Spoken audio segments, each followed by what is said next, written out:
So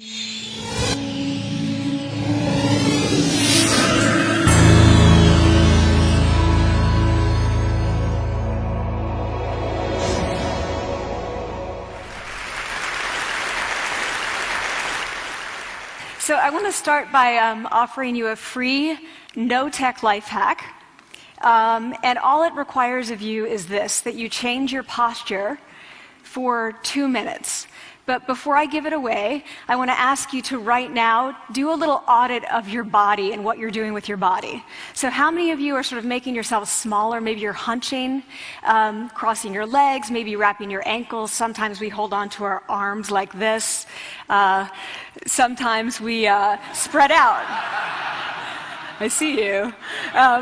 So I want you to pay attention to what you're doing right now. We're going to come back to that in a few minutes, and I'm hoping that if you sort of learn to tweak this a little bit, it could significantly change the way your life unfolds.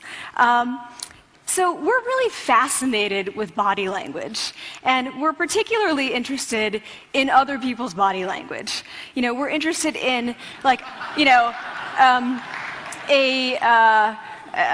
an awkward interaction, or a smile, or a contemptuous glance, or maybe a very awkward wink, or maybe even something like a handshake. Here they are arriving at number 10, and look at this lucky policeman gets to shake hands with the President of the United States. Oh, and here comes the Prime Minister of the... No.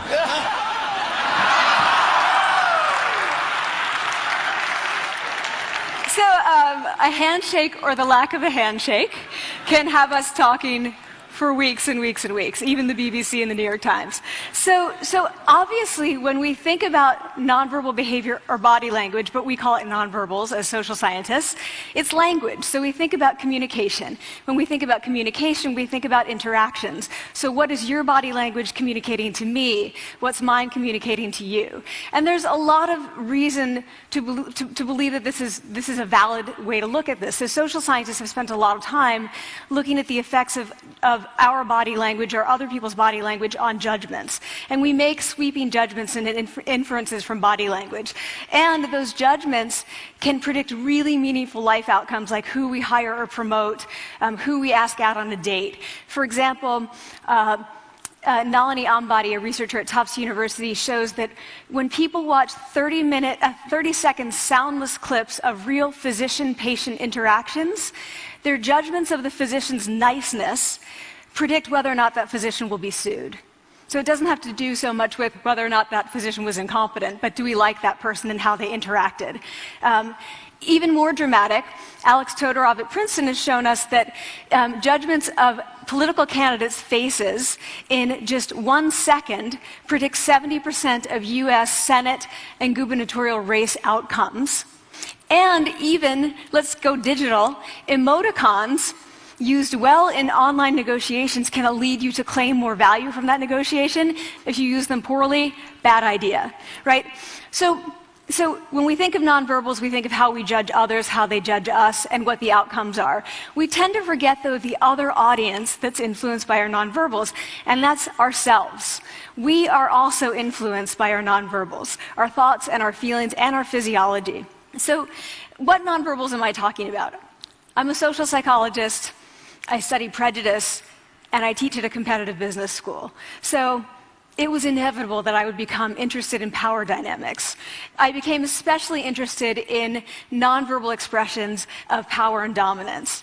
And what are nonverbal expressions of power and dominance? Well, this is what they are. So in the animal kingdom, they are about expanding. So you make yourself big, you stretch out, you take up space, you're basically opening up. It's about opening up.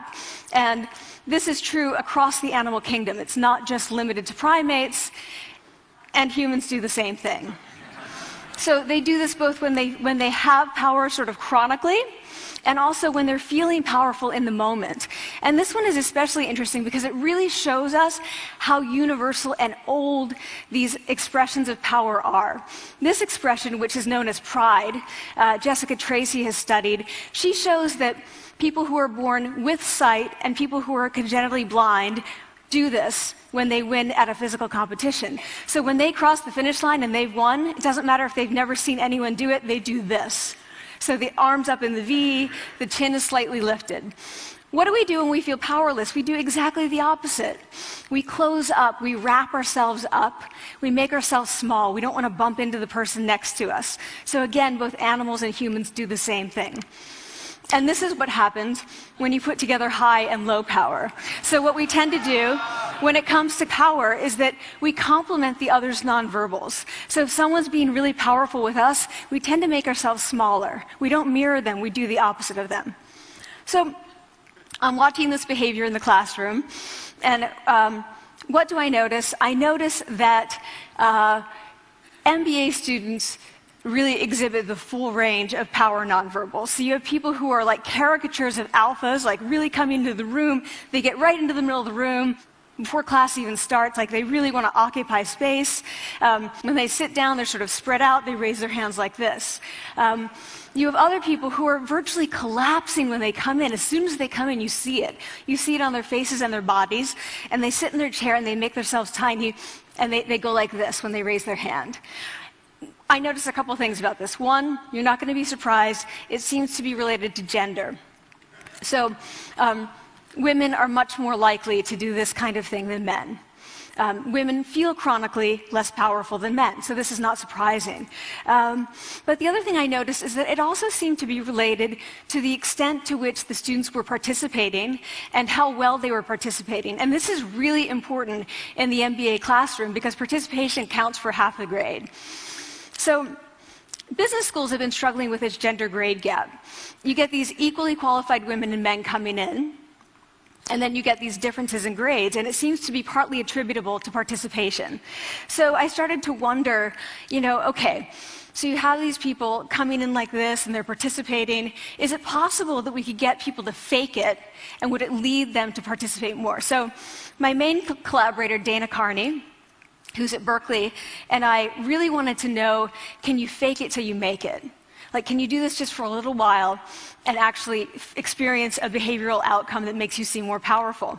So we know that our nonverbals govern how other people think and feel about us. There's a lot of evidence, but our question really was, do our nonverbals govern how we think and feel about ourselves? There's some evidence that they do. So, for example, when we smile when we feel happy, but also when we're forced to smile by holding a pen in our teeth like this, it makes us feel happy. So it goes both ways. When it comes to power, it also goes both ways. So when you feel powerful, you're more likely to do this, but it's also possible that when you pretend to be powerful, you are more likely to actually feel powerful. So the second question really was, so we know that our minds change our bodies, but is it also true that our bodies change our minds? And when I say minds, in the case of the powerful, what am I talking about? So I'm talking about thoughts and feelings and the sort of physiological things that make up our thoughts and feelings. And in my case, that's hormones. I look at hormones. So what do the minds of the powerful versus the powerless look like? So powerful people tend to be, not surprisingly, more assertive and more confident, more optimistic. They actually feel that they're going to win even at games of chance. They also tend to be able to think more abstractly. So there are a lot of differences. They take more risks. There are a lot of differences between powerful and powerless people. Physiologically, there also are differences on two key hormones, testosterone, which is the dominance hormone, and cortisol, which is the stress hormone. So what we find is that high-power alpha males in primate hierarchies have high testosterone and low cortisol. And powerful and effective leaders also have high testosterone and low cortisol. So what does that mean? When you think about power, people tended to think only about testosterone because that was about dominance. But really, power is also about how you react to stress. So do you want the high-power leader that's dominant, high on testosterone, but really stress reactive? Probably not, right? You want the person who's powerful and assertive and dominant, but not very stress reactive, the person who's laid back. So we know that in primate hierarchies, if an alpha needs to take over, if an individual needs to take over an alpha role sort of suddenly, within a few days, that individual's testosterone has gone up significantly and his cortisol has dropped significantly. So we have this evidence, both that the body can shape the mind, at least at the facial level, and also that role changes can shape the mind. So what happens, okay, you take a role change, what happens if you do that at a really minimal level, like this tiny manipulation, this tiny intervention? For 2 minutes you say, I want you to stand like this, and it's going to make you feel more powerful. So this is what we did. We decided to bring people into the lab and run a little experiment. And these people adopted for 2 minutes either high power poses or low power poses. And I'm just going to show you 5 of the poses, although they took on only 2. So here's one, a couple more. This one has been dubbed the Wonder Woman by the media. Here are a couple more. So you can be standing or you can be sitting. And here are the low power poses. So you're folding up, you're making yourself small. This one is very low power. When you're touching your neck, you're really kind of protecting yourself. So this is what happens. They come in, they spit into a vial. We, for 2 minutes, say, you need to do this or this. They don't look at pictures of the poses. We don't want to prime them with the concept of power. We want them to be feeling power, right? So 2 minutes they do this. We then ask them, how powerful do you feel on a series of items? And then we give them an opportunity to gamble. And then we take another saliva sample. That's it. That's the whole experiment. So this is what we find. Risk tolerance, which is the gambling. What we find is that when you're in the high power pose condition, 86% of you will gamble. When you're in the low power pose condition, only 60%. And that's a pretty whopping significant difference. Here's what we find on testosterone. From their baseline when they come in, high-power people experience about a 20% increase, and low-power people experience about a 10% decrease. So again, 2 minutes and you get these changes. Here's what you get on cortisol. High-power people experience about a 25% decrease, and the low-power people experience about a 15% increase. So 2 minutes lead to these hormonal changes that configure your brain to basically be either assertive, confident, and comfortable, or really stress reactive, and feeling sort of shut down. And we've all had that feeling, right? So it seems that our nonverbals do govern how we think and feel about ourselves. So it's not just others, but it's also ourselves. Also, our bodies change our minds. But the next question, of course, is, can power posing for a few minutes really change your life in meaningful ways? So this is in the lab, it's this little task, it's just a couple of minutes. Where can you actually apply this, which we cared about, of course. And so we think it's really what matters, where you want to use this is evaluative situations, like social threat situations. Where are you being evaluated? Either by your friends, like for teenagers, it's at the lunchroom table. It could be, for some people, it's speaking at a school board meeting. It might be giving a pitch, or giving a talk like this, or doing a job interview. We decided that the one that most people could relate to, because most people had been through, was the job interview. So we published these findings, and the media are all over it, and they say, okay, so this is what you do when you go in for the job interview, right? So we were, of course, horrified, and said, oh my God, no, that's not what we meant at all, for numerous reasons. No, don't do that. Again, this is not about you talking to other people, it's you talking to yourself. What do you do before you go into a job interview? You do this. Right? You're sitting down, you're looking at your iPhone or your Android, not trying to leave anyone out.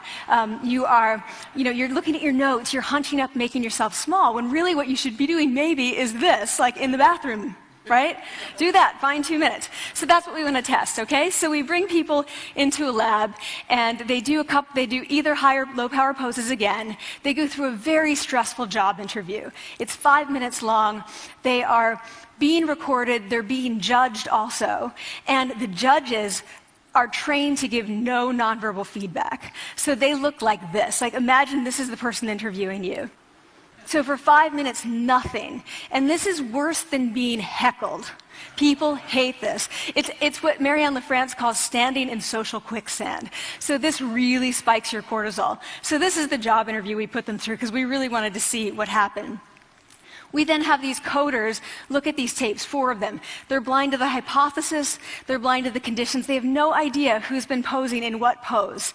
And they end up looking at these sets of tapes and they say, oh, we want to hire these people, all the high power posers, we don't want to hire these people. We also evaluate these people much more positively overall. But what's driving it? It's not about the content of the speech. It's about the presence that they're bringing to the speech. We also, because we rate them on all these variables related to sort of competence, like how well structured is the speech? How good is it? What are their qualifications? No effect on those things. This is what's affected. These kinds of things. People are bringing their true selves, basically. They're bringing themselves. They bring their ideas, but as themselves, with no, residue over them. So this is what's driving the effect, or mediating the effect. So when I tell people about this, that our bodies change our minds, and our minds can change our behavior, and our behavior can change our outcomes, they say to me, it feels fake, right? So I said fake it till you make it. It's not me. I don't want to get there and then still feel like a fraud. I don't want to feel like an imposter. I don't want to get there only to feel like I'm not supposed to be here. And that really resonated with me, because I want to tell you a little story about being an imposter and feeling like I'm not supposed to be here. When I was 19, I was in a really bad car accident. I was thrown out of a car, rolled several times. I was thrown from the car, and I woke up in a head injury rehab ward. And I had been withdrawn from college, and I learned that my IQ had dropped by 2 standard deviations, which was very traumatic. I knew my IQ because I had identified with being smart, and I had been called gifted as a child. So I'm taken out of college. I keep trying to go back.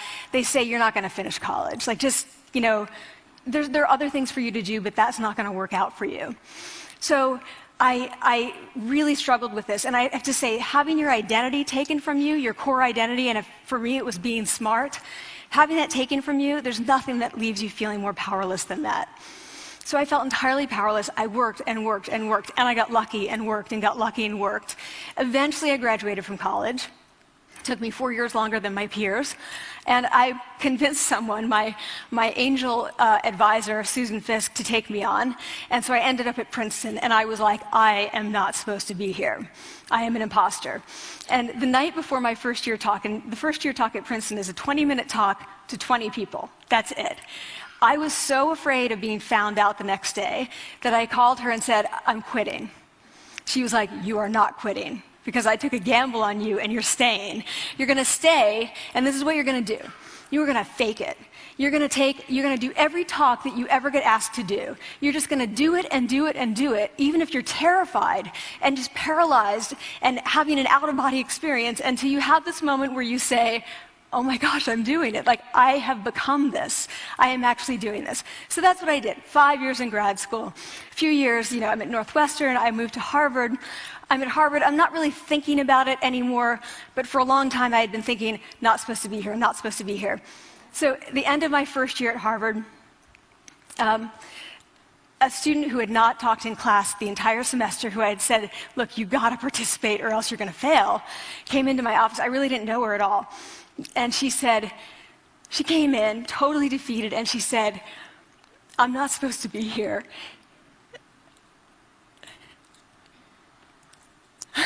And that was the moment for me, because 2 things happened. One was that I realized, oh my gosh, I don't feel like that anymore. I don't feel that anymore, but she does, and I get that feeling. And the second was, she is supposed to be here.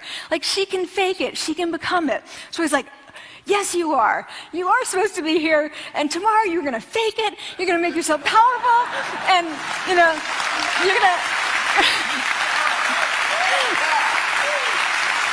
and you're going to go into the classroom, and you are going to give the best comment ever, And she gave the best comment ever, and people turned around, and they were like, oh my God, I didn't even notice her sitting there, She comes back to me months later, and I realized that she had not just faked it till she made it, she had actually faked it till she became it.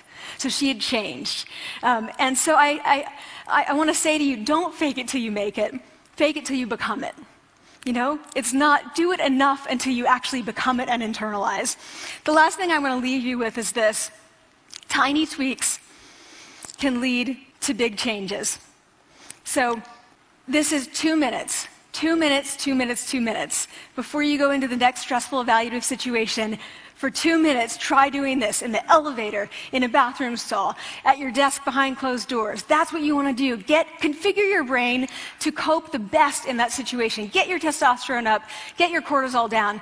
Don't leave that situation feeling like, oh, I didn't show them who I am. Leave that situation feeling like, oh, I really feel like I got to say who I am and show who I am. So I want to ask you first, both to try power posing, and also I want to ask you to share this science, because this is simple. I don't have ego involved in this. Give it away. Share it with people, because the people who can use it the most are the ones with no resources and no technology and no status and no power. Give it to them, because they can do it in private. They need their bodies, privacy, and 2 minutes, and it can significantly change the outcomes of their life. Thank you.